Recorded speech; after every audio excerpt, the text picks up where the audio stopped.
We said the Bears had to win their game against the Arizona Cardinals, and they most certainly did not.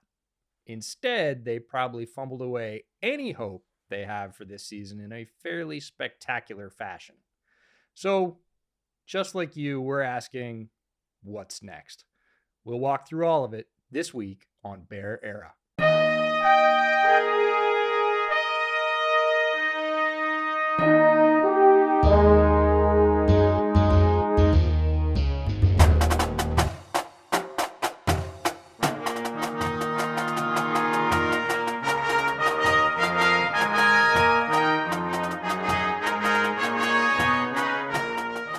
Welcome to Bear Era. Ciaran, I'm just glad you showed up today. How are you doing?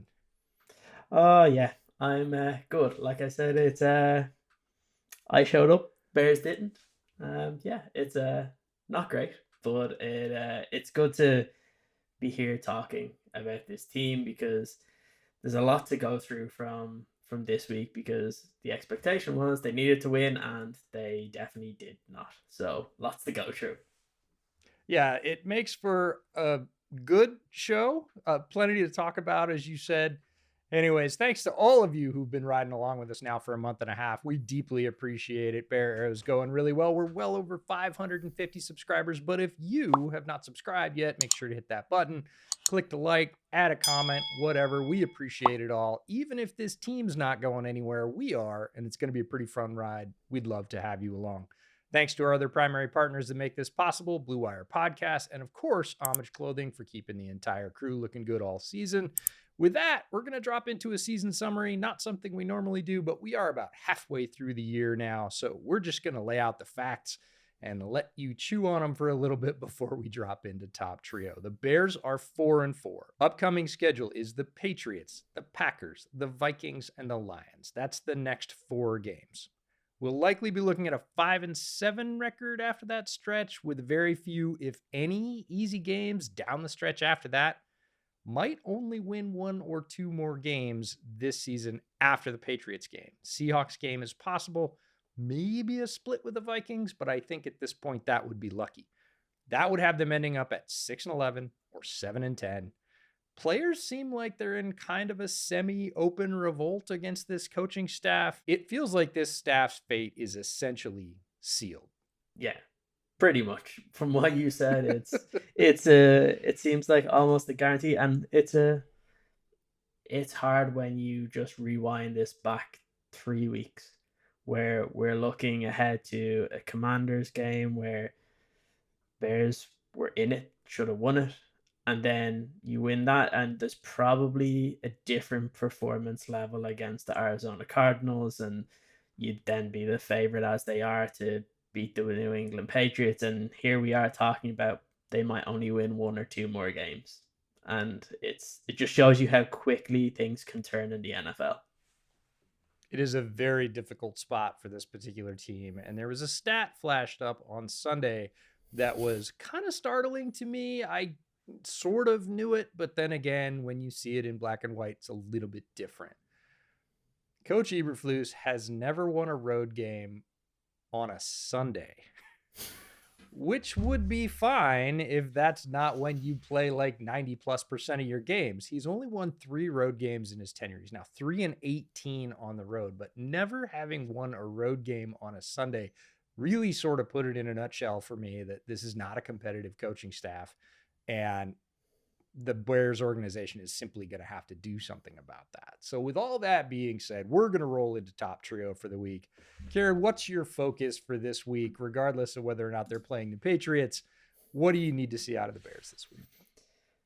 This week, my thought process has been about where has this all gone wrong, really, because when I look at this, I'm just like, as I mentioned, 3 weeks ago, I think it was 3 weeks ago now, coming out of Tottenham Hotspur Stadium, talking to lots of Bears fans, very, very excited for the upcoming weeks because the team looked good. The team looked like they were a cohesive unit.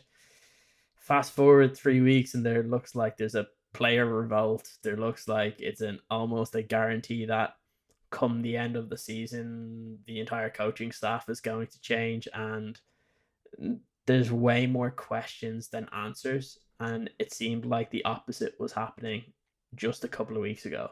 Like, how has a team that seemed to be flying so high, 4-2 heading into a bye with 3 games that they had a genuine chance on paper that they could have won?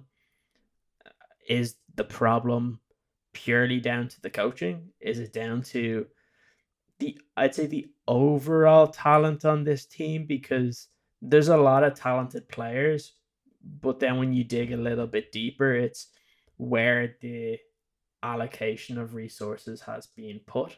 I think it's a lot. There's a lot of questions out there now that things have started to go sideways, and what actually needs to change to stabilize this team, or kind of to stop this capitulation that we've seen over the last couple of weeks. Like, my main concern is coming down to the coaching staff in terms of I don't feel like they're up to par. Even if the team were playing very well, the coaches aren't I don't think they're a cohesive group that can get this team to where we all want it to be, and that's at least competing for the division. And unfortunately, I think the players know it. And that's the worst part of this. The fans will always kind of be able to dig through the BS that you hear in the media. But the problem is, once you start hearing the players come out and talk about it, and now it seems like a weekly basis. I said this last week, if the players are talking about this in the media, that's about 1% of the things that they're talking about, like, to each other. And that's a really dangerous part to be in. You saw today Khalil Herbert getting traded and then tweeting out basically, thank God he's out of Chicago. Like, we've been told the last 2 years that this culture is why Eberflus was brought in, and you have a guy that's leaving Chicago that is delighted to be out of there. So yeah, it's a worrying time. There's a lot of questions that need to be asked, and my main hope is it doesn't take an embarrassing loss for this Bears team for some change to start happening, because that's what has been in the past. It took, what was it, years ago, kind of 2 50-point games against the Yep. Patriots and the Packers back to back for decisions to start to be made.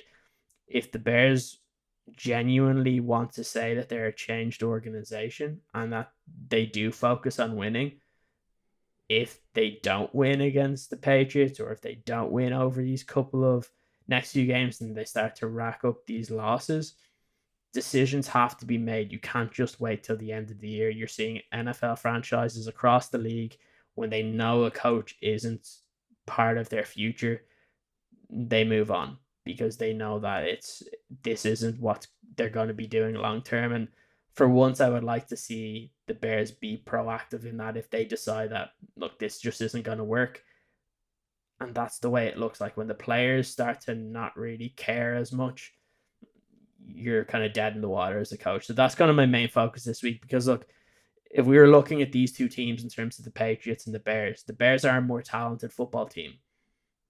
But a big part of winning in the NFL is the mentality of the players, and if they've already given up on the coaching staff, if you're off by 1 or 2% in a game, that can be the difference between winning and losing. So that's what my main focus is on this week, is what is this mentality of the players? Have they given up on this coaching staff?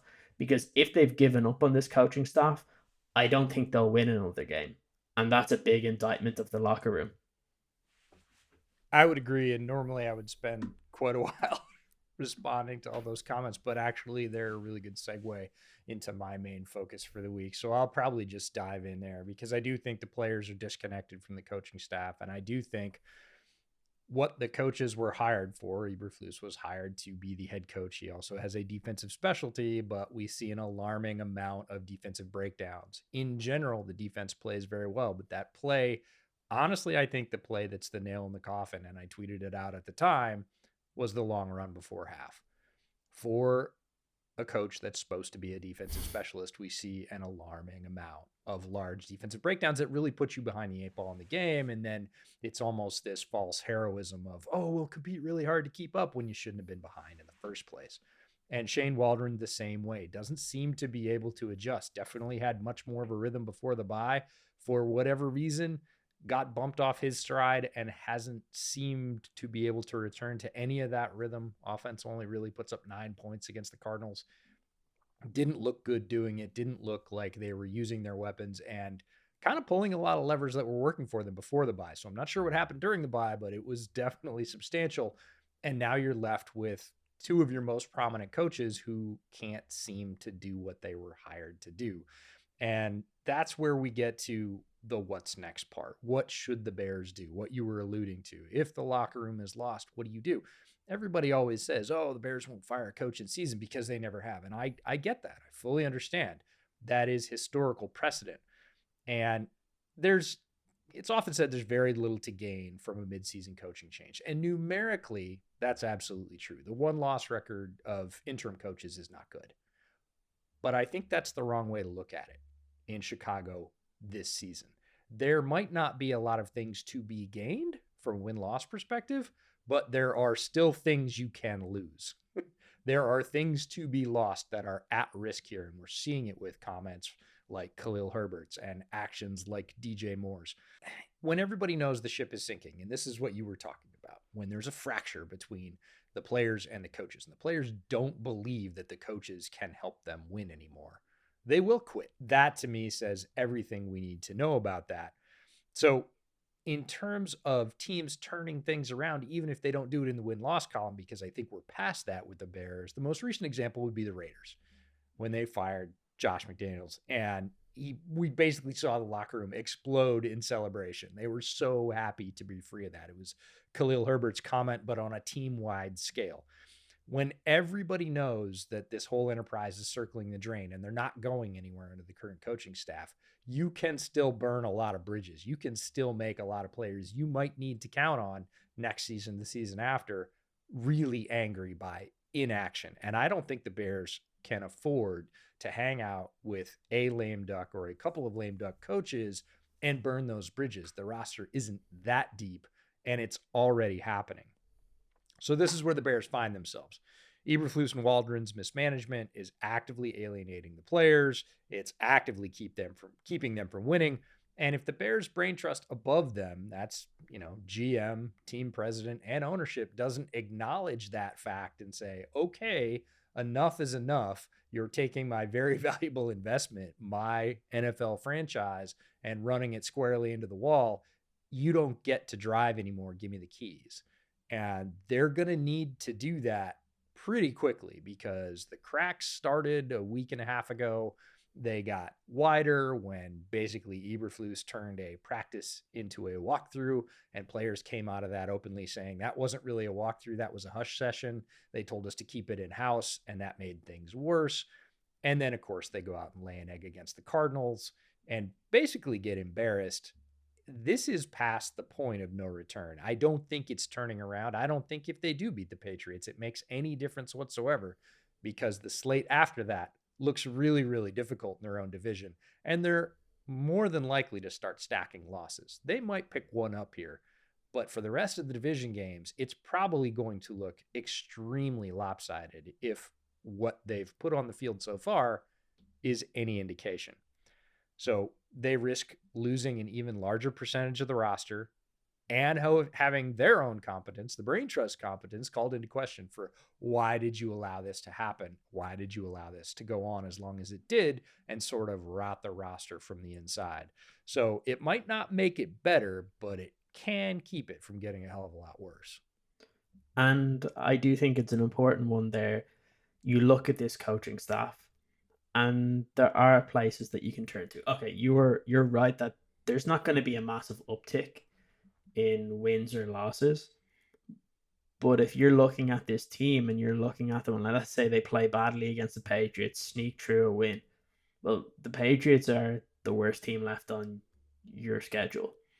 And if you're not able to beat them convincingly, then how can you have any confidence that you'll be able to win any of the rest of the game? So for me, you're in a situation to where you can let Eberflus go. If it was me, I would let him go, and I would also fire Shane Waldron because he clearly can't put together an offensive game plan.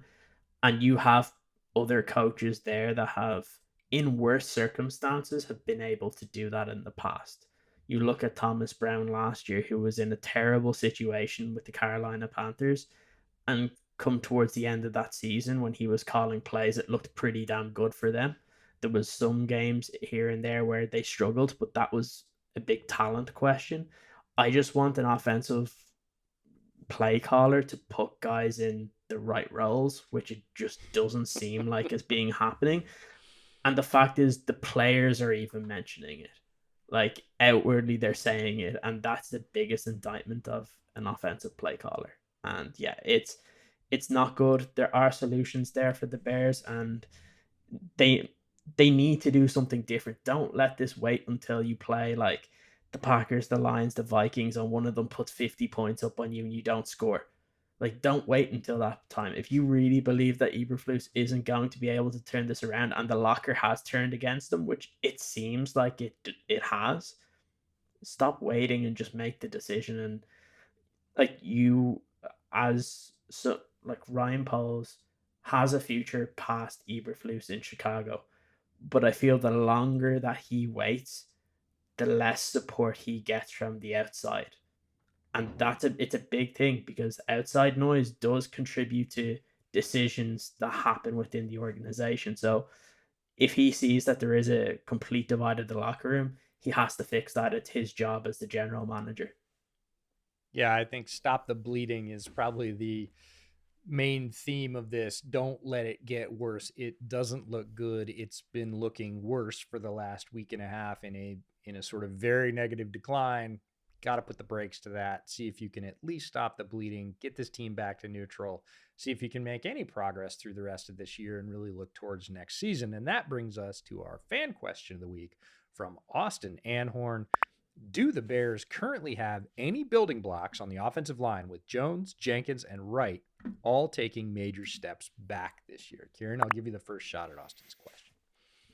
I think they have one building block, Hmm. and that's Darnell Wright. And it's kind of a maybe as a building block, but when you're a top 10 pick, just not this past draft, but the draft beforehand, you better be a building block. But the rest, no. I would honestly, I would let Tevin Jenkins walk. There is no right guard on this team, really. That should be here next year. The two centers I don't really care about, and Braxton Jones is a guy. So that's where my real concern comes in, because I don't know how this team is going to build an entire offensive line in one off season. And unfortunately, this is the situation you get put in when you have neglected it for a decent portion of this regime and previous regimes, because you don't have players that can come in and contribute. And that's a big problem.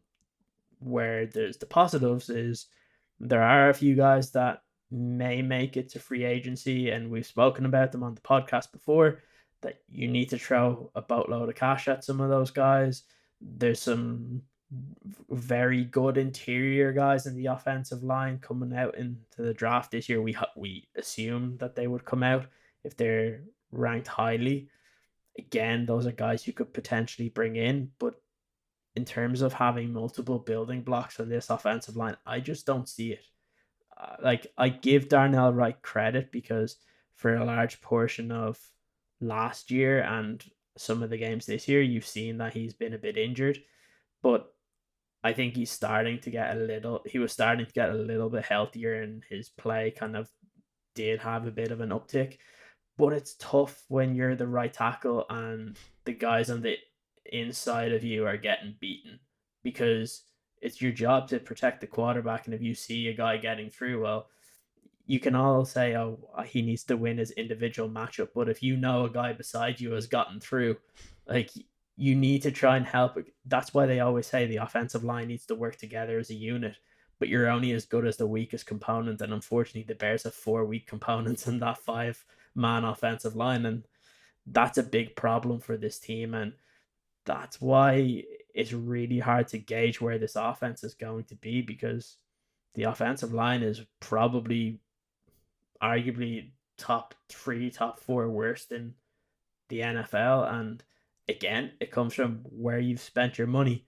When your big decision on the offensive line is given Coleman Shelton 1.5 million, or bringing in Ryan Bates for a late round pick, like you can't expect miracles on an offensive line when you don't pay good offensive linemen to come into your team. And that's what we're seeing right now. And it has to improve this offseason. You have to bring in guys that we can talk about this next year and be like, yeah, there's genuine building blocks on this offensive line, and there's some young guys coming in behind that if they get injured, that they can come out in a pinch and do well. Like that's what you want to see. But right now, if we're being honest with ourselves, there's just not a lot of building blocks. And that's a real worry because the game is won in the trenches. I always say is if you have a good team in the trenches, almost every year you'll go 500, and then the rest of it is what's your quarterback like, what are your skill positions like. But the teams that are the most consistent have really good offensive lines and really good defensive lines. You only have to look around the league, and that remains to be true. Completely agree. And I think the Bears have one building block in Darnell Wright. We've seen stretches of very good play from him when he's been healthy and he's been surrounded by good talent. Braxton Jones, I think, is a placeholder, and that's a valuable piece. And they're going to need it because when you have that many spots to fill, you just can't refill the coffer from scratch with 5 or 6 or 7 new offensive linemen. It's too expensive, and they're typically not available. There is a dearth of offensive line talent. And Braxton Jones has showed again when the people next to him are competent, a reasonable level of play, a middle of the pack level of play for a left tackle. That is a very valuable piece to have in the NFL. And so they need to retain him. Other than that, on the inside, I've been banging the table for 3 years for Poles to take it seriously. And he's sort of done half measures or what he thought were full measures, but they haven't worked out. And you've said this is what happens when you don't allocate resources, or you do allocate resources and you miss. Everybody thought Nate was going to work out. He didn't. Everybody thought Tevin was a steal. It hasn't turned out that way. It's been a real roller coaster. I too would let him walk. Center, I've been jumping up and down. Gotta get a center. Gotta draft a center high. I've had so many people disagree with me. I'm like, do you believe me now? Do you believe me now? Are you looking at the teams around the league that have good centers? How did they do it? They usually spent second, third, maybe even a fourth round pick, but they did it over multiple years, or they paid a guy in free agency when he came available. It does happen. You do have to pay a lot of money for it. It's becoming a premium position because there's a lot of responsibility placed on the center, but there's good reason for that. They have to hold up or the interior of your offensive line caves in. So they've got a lot of work to do. I do think there are a bunch of players on this team that could play in backup roles very easily and probably pretty well. I think Bates, if he was called on with positional flexibility and experience, that's a great veteran backup to have. Do I want him starting on the starting five? No, I think that's an indictment that you didn't work hard enough building the offensive line. Could he come in a pinch when somebody inevitably gets injured in a 17-game season? Yeah, he could, but that's not what you hang your hat on and say, okay, our offensive line is fixed. So I think you go out and pay a guard top dollar. If it's Trey Smith, I'll do backflips. Well, I probably won't because I'll break my neck. You draft a center highly. It is going to be tough. There's not as many good centers in this draft as there were last year, and everybody needs them. Again, scarcity is going to drive up the price. You might have to take a second round pick and spend it on a center. I know people don't like that idea, but you've seen what happens when you don't. And then you're going to have to find one or two or three other interior offensive linemen as castoffs, as second or third wave free agents who you really like for your system or are familiar with your new offensive play caller, whatever it is, to come in and really rebuild the core of this line. Because right now, you've been patching it together with Band-Aids for 2 years and it hasn't worked, and it's got to work. All right. With that, we are going to get to looking at the Patriots game. And this one is one I've had circled on the calendar for a while because we have this week one of my favorite fresh voices in football media anywhere, and that is Taylor Kyles, Patriots beat reporter and analyst for Patriots, CLNS. I met him at the Combine last year. We have a funny story about him almost making him crash his girlfriend's car because he was in the passenger seat. and we mentioned him on the bootleg pod and he freaked out, but we were just recognizing good work. Game recognizes game. This week we have Taylor Kyle, and you will see that interview right here. This week on Bear Era, we are extremely fortunate to have Taylor Kyles, Patriots beat reporter and analyst for CLNS Media, in the Boston area with the team every single day. Taylor, how you doing? I'm doing well. Honored to be on the show. Seriously, this is going to be really fun. Two teams in kind of similar positions, the young quarterbacks. Obviously, Bears are, a little more help around their young guy, but, I think we're going to be able to pick each other's brains and learn quite a bit before this matchup. Well, I sure hope so. We're going to give Ciaran first crack at it. The way we do this is we'll each ask you a question about the Patriots, and then we open it up and you get to fire back at us about the Bears, which should be a ton of fun given their relative position. Ciaran, open it up. What do you got? Yeah, well, a big welcome to you for coming on the show for Bear Era, because it is a new era for the Bears and for the Patriots. And because both guys have gone for rookie quarterbacks and how do we surround them best way? Obviously, both teams taking guys early. There's more resources for the Bears to be able to add around thanks to the trade with the Panthers. But my question to you is, how do you feel about the future with the Patriots with Drake May at the helm? Obviously, you mentioned the offense that he's in, maybe limited talent, but he's showing flashes of he can be the guy. And do you think that's what most Patriots fans could have asked for coming into this season, with not a lot of help around him, but he's still kind of getting his head above water and looking like a good quarterback? Absolutely. I mean, the Patriots have not been able to run the ball since he became the starter. And in every game where he has been the starter the entire game, he's led the team in rushing.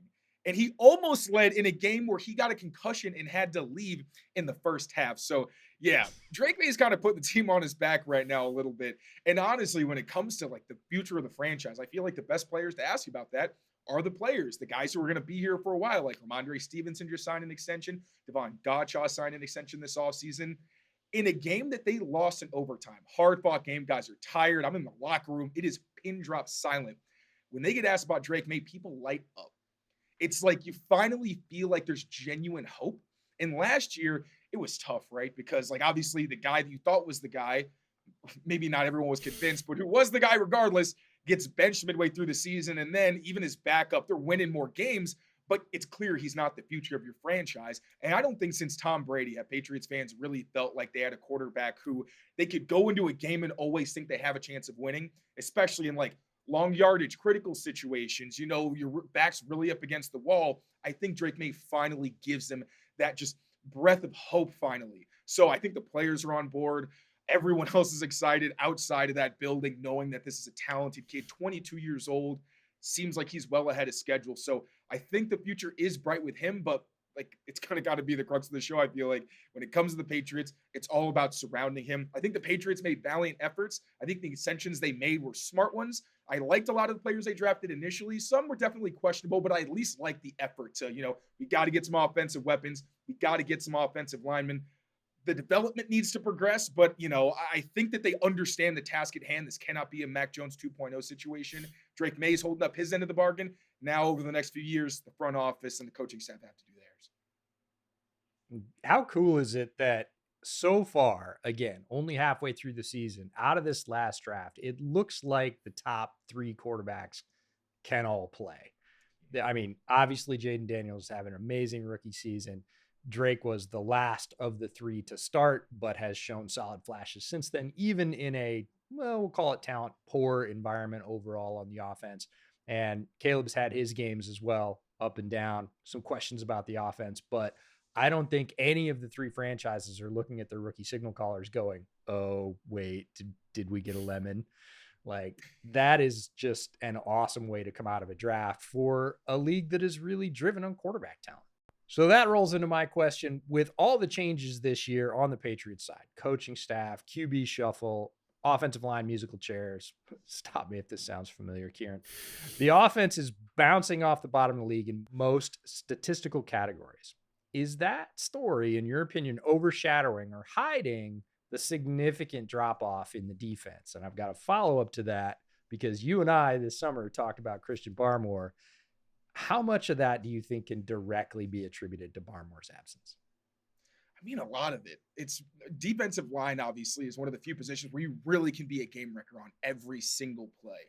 Christian Barmore showed last year he can be one of those guys where he can completely dominate the guy across from him. And not only that, but when you try to scheme around him, I'm going to, quick throw. I'm going to try to, double him. He's beating double teams. He's hitting quarterbacks on, two-step drops. Like, very, very talented player. And then not only the pass rush part of it, which was when he came out of college, that was what everybody was talking about. It's like he has to be better as a run defender. Last year, he was dominant in that area as well. And it also kind of helped the fact that there were some pieces around him that were kind of lacking, like Juwan Bentley missed time. Daniel Aquale, a really good rotational player for them, was out. And also no Matthew Judon. So the pass rush didn't have a whole lot of answers. Joshua Uche didn't live up to what he was in 2022, the past 2 seasons. Christian Barmore basically took on all of that and dominated and was a massive reason they were the best run defense in the NFL. And they were like not at the bottom of the league in pass rush because it was basically him and everybody else was like way down there. Now that was huge. And then they've also lost Juwan Bentley. You have injuries to Kyle Duggar's missed a few games. Jabril Peppers is out indefinitely because of an off-field issue. Matthew Judon was traded away. Like with this defense, I know Belichick has gone on the airwaves and said, well, why are they so much worse if it's all the same players?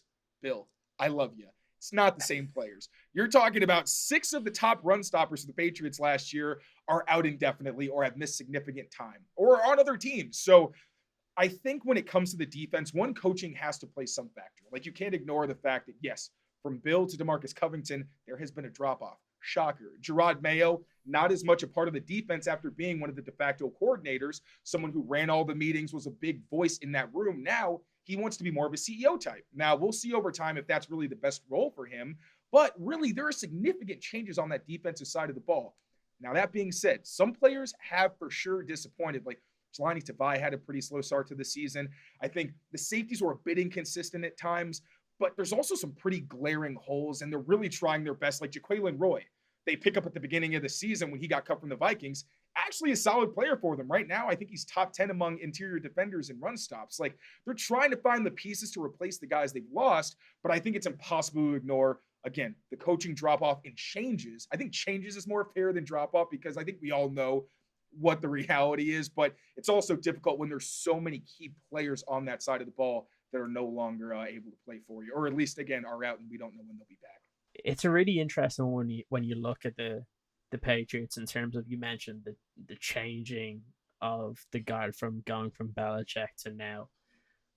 Us in Chicago, we know what it's like to have bad coaching, so or at least different, and it's really hard to overcome when a key figure on offense or defense does go down, especially when you have a guy that is so central to the pass rush. Because when that happens, we saw it this week when Montez Sweat went down. It was a complete different scenario, and like we've even seen it from times when Kyler Gordon left the Jaguars game. Like they haven't really been able to replicate what he was able to give this defense. And that's where one of the question marks kind of comes in. So I can understand where the Patriots are seeing this kind of downturn. And for them, hopefully they can develop some of those guys so that when Barmer does eventually come back, you see that there's guys that have taken advantage of the time that he hasn't been there. And I'm curious from your guys' perspective, when it comes to, yes, you are losing impact players on one side of the ball or the other, where is the line for you where, okay, the coaches need to be doing more versus, at the end of the day, when you're missing your best players, yes, there is going to be drop off. Like with Barmore, it's like the Patriots can't rush the passer on early downs. Yeah, because the guy who was doing it isn't on the team. So again, for you guys, where do you draw that line between you're in a tough spot with injuries, but also coaching has to be able to mitigate that in some way? For me, I want to see some movement. I don't want to see people approaching the game plan in the same way when they don't have the same pieces. In your case, when Barmore goes down, yes, next man up. I don't expect you to treat the next man up like Christian Barmore because there aren't many of him walking around. And we just talked about it with the Bears for Montez Sweat. If you treat Montez Sweat's replacement the same and don't make any sort of shift in your defense around that, to me, that's malpractice. That's lazy. You're just saying, oh, well, you're all as good as the guys we have as starters. No, there's a reason they're starters. There is going to be that drop off. So what are you going to do about it? We were talking about this before we started recording. Like the so what is probably the most important thing in football. So you lost Montez Sweat. What are you going to do about that? So Christian Barmore's not going to be with us this season. Great. Still got to play the games. Are you just going to go out there and roll up and try and play him the same way? If you do, that's not enough.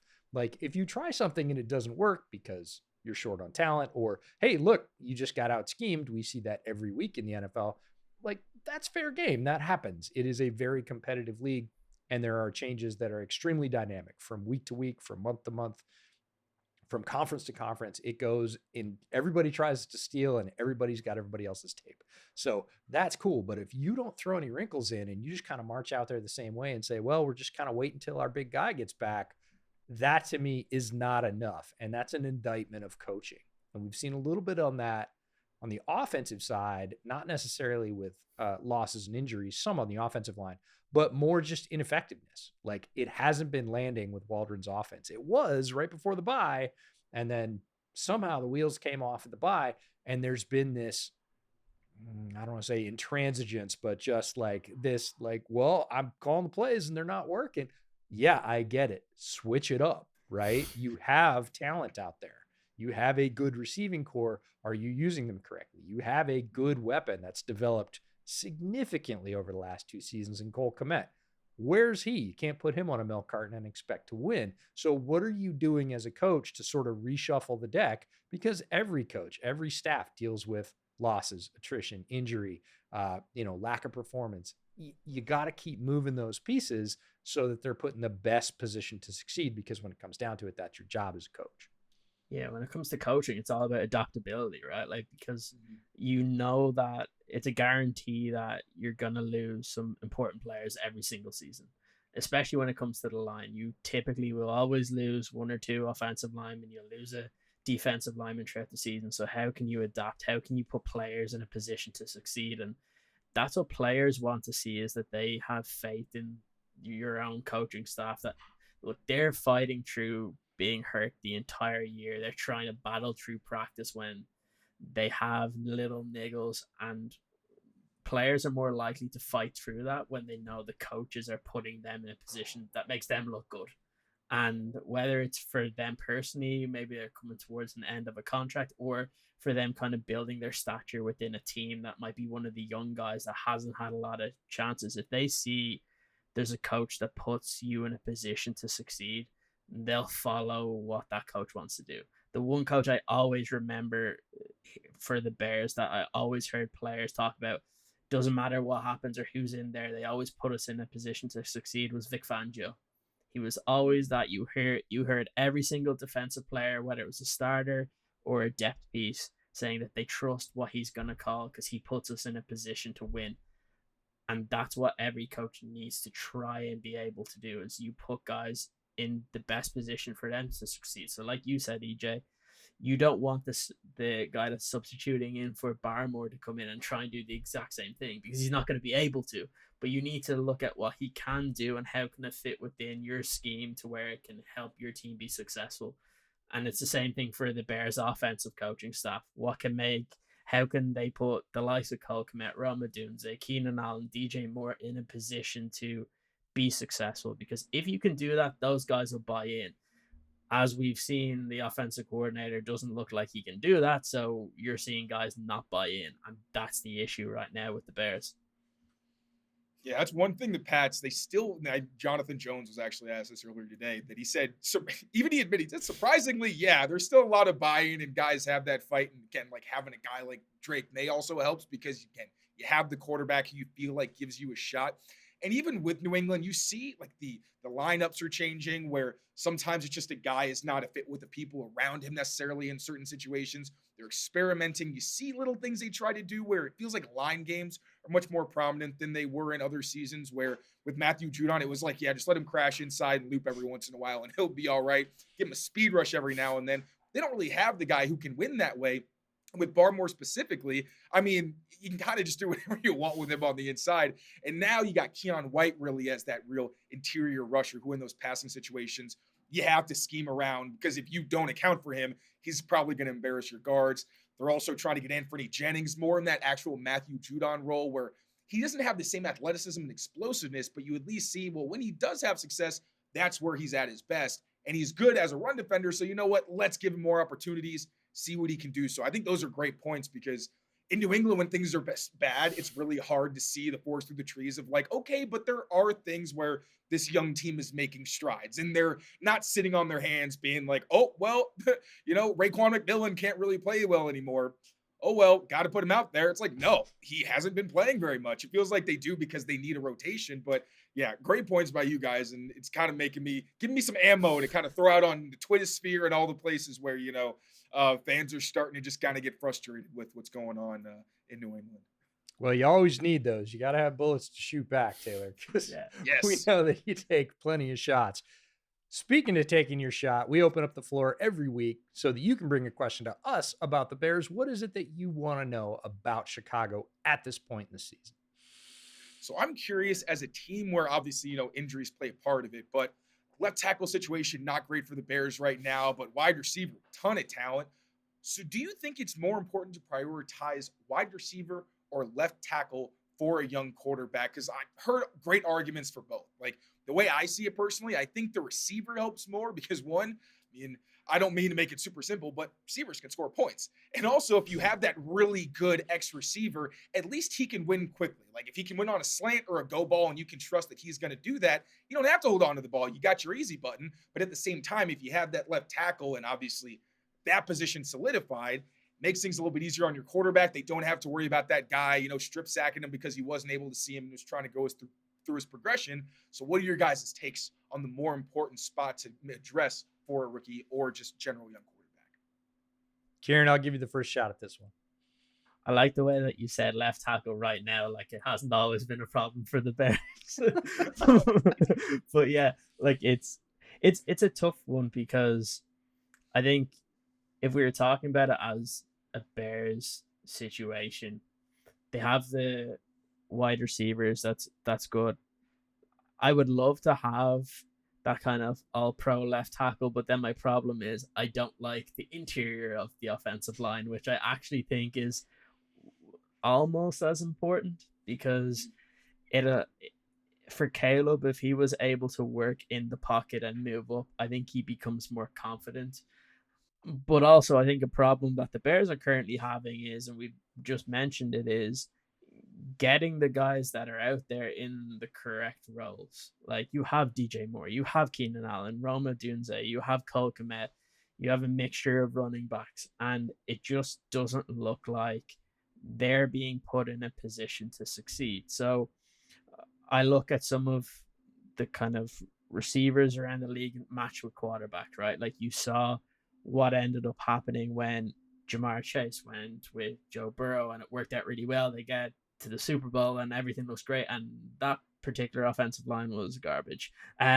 So like, there's those situations, but then for me, I also have the PTSD of watching Andrew Luck and him getting absolutely pummeled.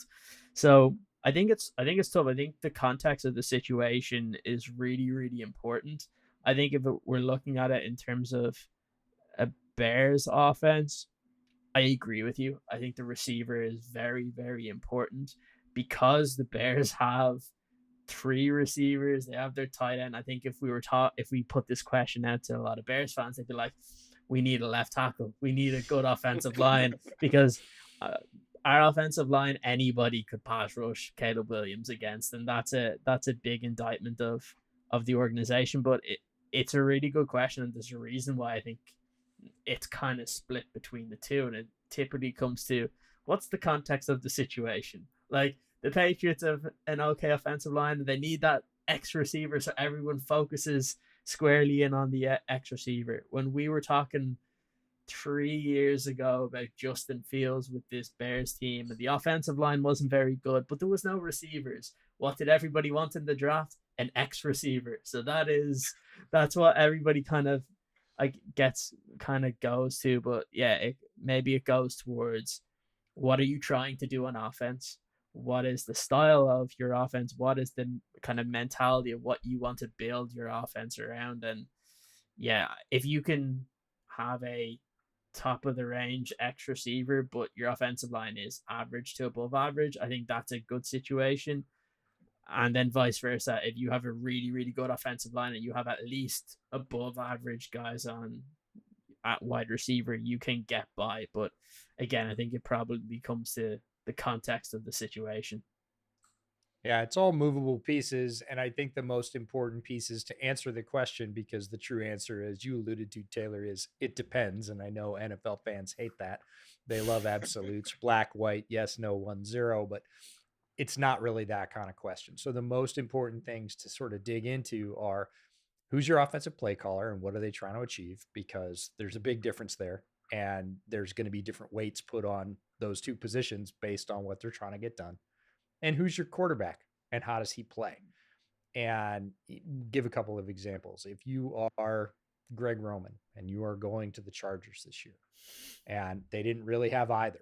So what did they choose? They chose the tackle all day long. And we told people for months before that happened, they're going to choose a tackle. They're telling you they're going to choose a tackle. This is not a smokescreen.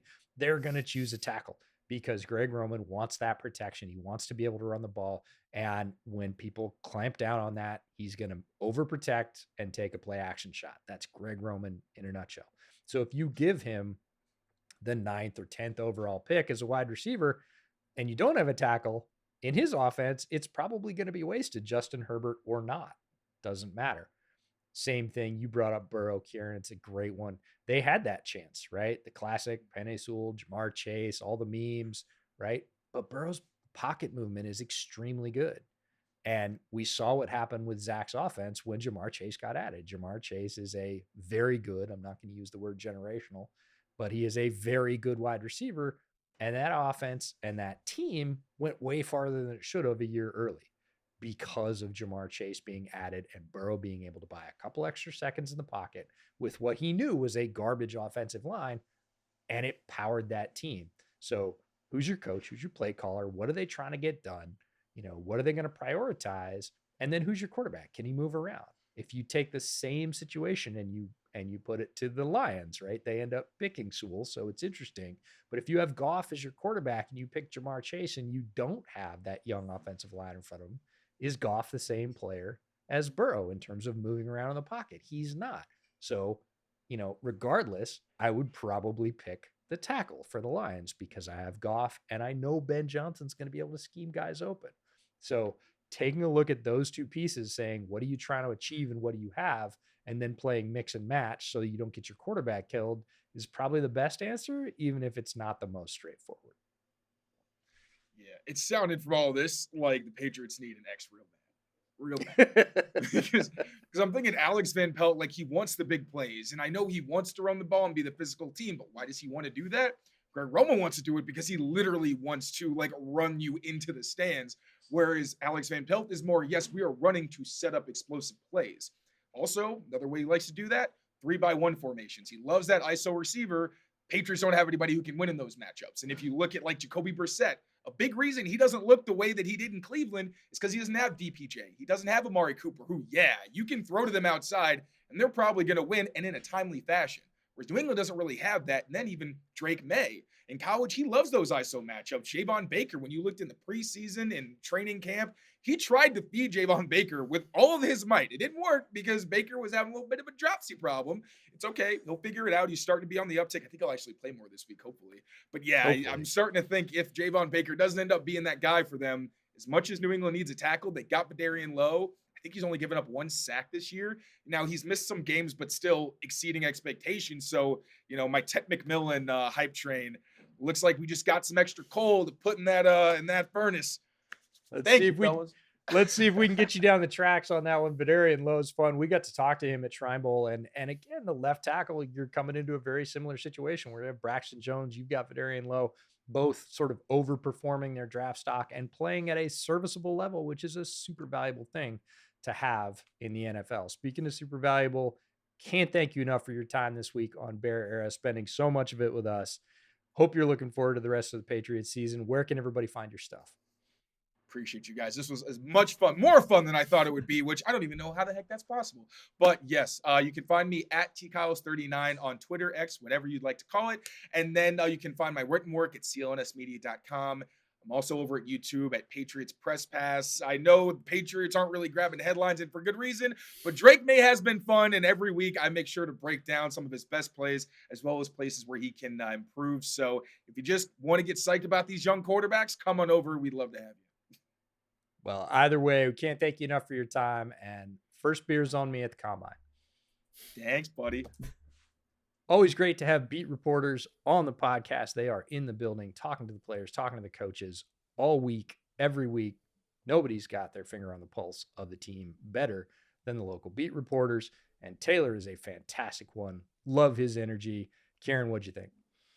Yeah, it's always great to have guys like Taylor on the podcast. You get the kind of inside scoops on the team, especially from someone looking on the outside and heading into a game against them. It's always good to have that inside knowledge. I always say beat reporters are kind of that link between the team and the fans, and I think that's a really important thing. And I love the energy that some of the guys bring, and Taylor is definitely one of those. He's, again, hugely appreciative of him being on the podcast this week. Well, we've got our own insider with plenty of energy, and that's our great super producer, Mike Mercado. Every week, we give him a minute to rant about the Bears. This week is no different. We give you Mike on the mic. What's going on, EJ and Ciaran and Bears fans? I have a question for you. How many of you had a reception in an NFL game last week? If any of you answered, I didn't, you have something in common with a Chicago Bears player, specifically a Chicago Bears player who signed a 4-year, $50 million contract. $22 million of it is guaranteed. That player, Cole Kmet. In the last 2 weeks against the Washington Commanders and Arizona Cardinals, he has had one target with one reception for 14 yards. Obviously, no touchdowns. That's a glaring issue for a team that's struggling to score points and getting their rookie quarterback comfortable. In the season, Cole Kmet has 27 receptions, which is tied 69th in the league, 303 yards, tied 76th in the league, and 3 touchdowns, tied 27. Now, this matchup coming up against New England, the Patriots against tight ends have given up 43 receptions, 466 yards, and 3 touchdowns. Quite simply, what we're highlighting here on Mike and the Mic is the Chicago Bears need to get Cole Kmet involved. What is the old adage in football? The ultimate security blanket for a quarterback is the tight end. This team has a problem establishing the run.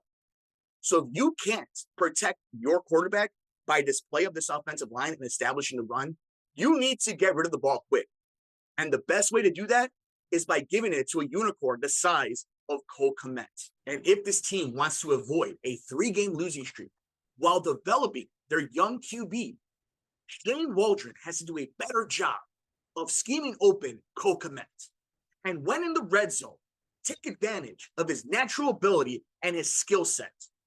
If the Chicago Bears want to win this Sunday against the New England Patriots, they need to do a better job of utilizing one of their big offensive weapons in Cole Kmet. That's what we're highlighting here on Mike and the Mic. Back to EJ and Ciaran. Always appreciate Mike's thoughts every week and the energy that he brings to our team.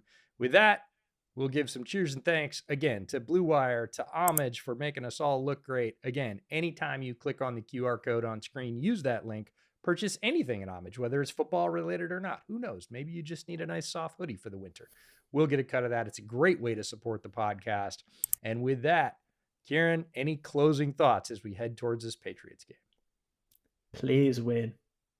That's it.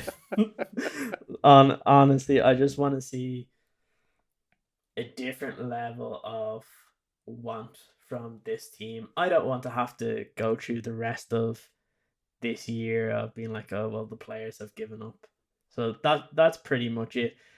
And I guess the only other thing is we talked about the offensive line. You mentioned it in terms of if they want to pay Trey Smith, and I promise that if that does happen, we'll have to do a podcast episode solely called the Trey Smith episode. So yep. I am putting that into the universe that he needs to become a Chicago Bear. So that's really my thoughts, is kind of more or less of how do we make this team better, and I hope the Bears have some ideas this week. It'd be nice to see some energy from the team, regardless of whether or not the Bears bring any energy on the field. We will be bringing it to you every week here on Bear Era. Thanks so much for hanging out with us. Remember to click and subscribe, like and comment. All those things help us out, and we will see you next week.